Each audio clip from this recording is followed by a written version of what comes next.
diary.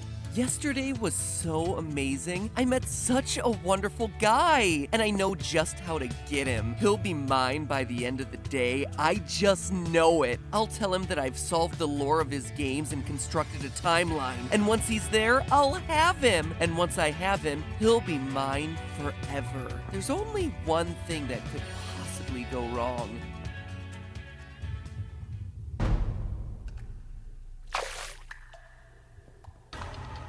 How can Mangle be walking around in FNAF 2 before all the animatronics are possessed? How can Springtrap be experimenting with Remnant when he's sealed in a wall? Answer me! I don't know. That's exactly what I worried might go wrong. No! No! Hello, Internet! Welcome to Game Theory, getting burned by hippos since 2018. Not every story has to have significance, you know? Sometimes, sometimes a story is just a story. You try to read into every little thing and find meaning in everything anyone says, you'll just drive yourself crazy. Kinda harsh there, Scott. Speaking of stories, last FNAF Theory, I was at the lowest of lows. The survival logbook threw a lot of weird curveballs into the lore that I don't think anyone was really expecting. Reveals like Michael Afton being the bite victim were interesting, but also really difficult to explain away. And that's where things sat until now. With both the release of the final FNAF book, The Fourth Closet, and what seems to be the final FNAF game, Super FNAF Brothers Ultimate. They're all here. And now with both these releases, we're finally in a position to see all the puzzle pieces we're working with, which means one last examination of the franchise from top to bottom, starting with Custom Night this week, and then next week stepping back and looking across the entire timeline to see if we can wrap things up in a neat blood-soaked bow now that we can see all the events and key players. So step through the curtain, Funtime Foxy, because the show's about to start. It's time for me to pull a Candy Cadet and tell you a story. A story of anger that never dies. A story of never-ending suffering. And I'm not just talking about me trying to write these theories. Today, I tell you the story of how Ultimate Custom Night ends the FNAF franchise in the same place where it all began. As soon as you start playing Custom Night, you can tell that Scott's up to his usual tricks. Yeah, that. But beyond being gaming's biggest troll, I mean, Scott has clearly taken a game that most of us assumed was just a fun little add-on to capstone the series and has used it to deliver a full-on 100% canon addition to the franchise, complete with huge lore reveals mostly hidden in character dialogue once you die, which is pretty nice considering you die a lot in this game. A lot. Oh, yeah, I totally let Night Marion kill me at 3 a.m. on purpose. I just really wanted to see what she would say in this case. What, you guys don't believe me? Seriously, I'm good at this game. I did it for the lore. I did it for the lore. Through these death lines, we can immediately start piecing together what exactly is going on here. The first set of lines reveals that we're powerless to escape. You and I will be making music together for a long, long time. This is a nightmare that you won't wake from. Seeing you powerless is like music to me. More voice lines indicate that not only are we trapped here for all eternity, we also can't die. Or maybe more accurately, we can die just over and over and over again. What a gift to relish, a victim that can't perish.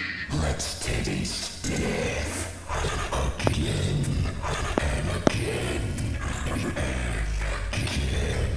You won't get tired of dying, will you? By the way, for those of you who don't have an encyclopedic knowledge of every element of this franchise, that Toy Chica line is actually a fun little callback to one of my favorite moments in the franchise. Foxy Fighters, update 1.2 for FNAF World. You won't get tired of my voice, will you? So anyway, our character here is kinda screwed, trapped for eternity in a never-ending cycle of torment and death. It should be pretty obvious what's going on here, but I think Jacko Chica really sums up the situation best. The fire within me burns eternal, and now you shall as well. That's right, we're trapped in heck. H-E double hockey sticks. Or toothpicks like my family always said, since we valued proper capitalization. And from there, it's just a hop, skip, and a karmic jump away from who we're playing as. None other than Springtrap himself, William Afton. Not only does a one-way ticket to hell follow up on the advice Henry gave us from FNAF 6, although for one of you, the darkest pit of hell has opened to swallow you whole.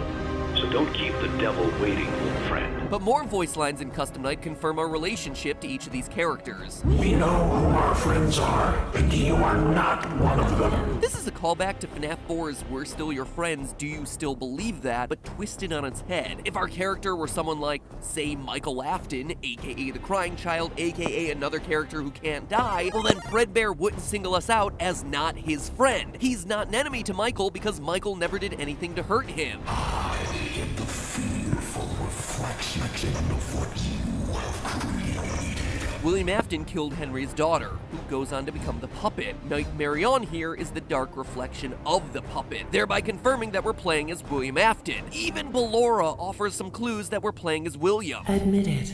You wanted to let me in. Ballora's song and sister location was all about William hiding behind walls in the aftermath of his child's death, which left an empty room and an empty tomb in his life. All I see is an empty room. No more joy, an empty tomb. He shut everyone else out, but now that we're in William's personal hell, she's able to call him out for all his hidden feelings. William wanted to let the woman that Ballora represents in, but he just couldn't do it thanks to his grief, hence her calling him out for his real desires. You wanted to let me in. So we're a murderer trapped in a personal hell of our own creation, forced to deal with the sins of our past for all eternity. Sound familiar? It should. It was my first ever FNAF theory. No joke, way back in episode 1 of the FNAF series, I predicted it was a game about someone trapped in purgatory, tormented by their crimes for all eternity. Granted, the series had only just begun and the theory tied everything back to a real-life string of murders, but it's actually really awesome to think that we've come full circle. That, from a theory standpoint at least, these videos have circled back around to where it all began. It's poetic. A beautiful, horrific, child-murdery bookend of a story. So thanks, Scott. I have no doubt that you structured your franchise's final send-off that way just so I could have an I told you so moment at the very end after years of getting thwarted by your twisting story. It's very nice of you to throw me a bone. Might as well call me Mangle.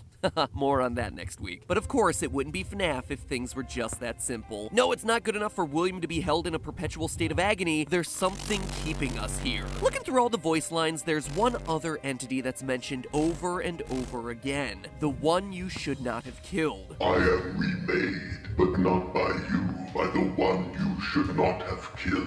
Greetings from the fire, and from the one you should not have killed.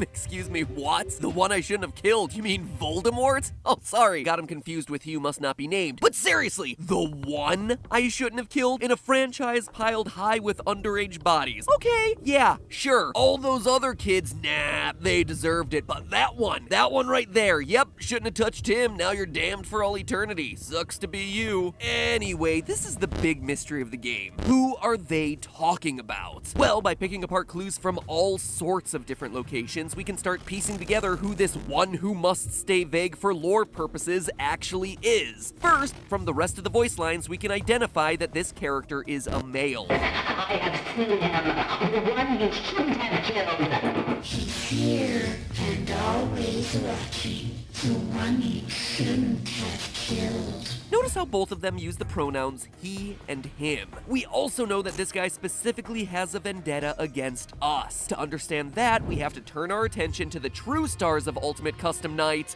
the mediocre melodies. Without question, this crew of duct-crawling rejects steal the spotlight in Ultimate Custom Night. Going from WTF are these guys doing here in FNAF 6 to breakout meme stars in Custom Night, Orville Elephant and the gang not only provide important life lessons, He proceeded to pour me a glass of just ice-cold lemonade. Ooh, you ever mix it with iced tea?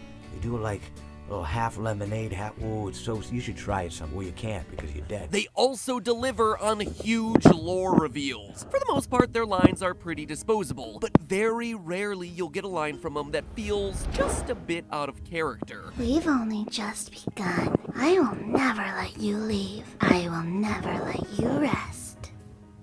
With you, ninja skill. And if you listen closely, you'll hear a female voice echoing back what they're saying, almost as if they're puppets under someone else's control.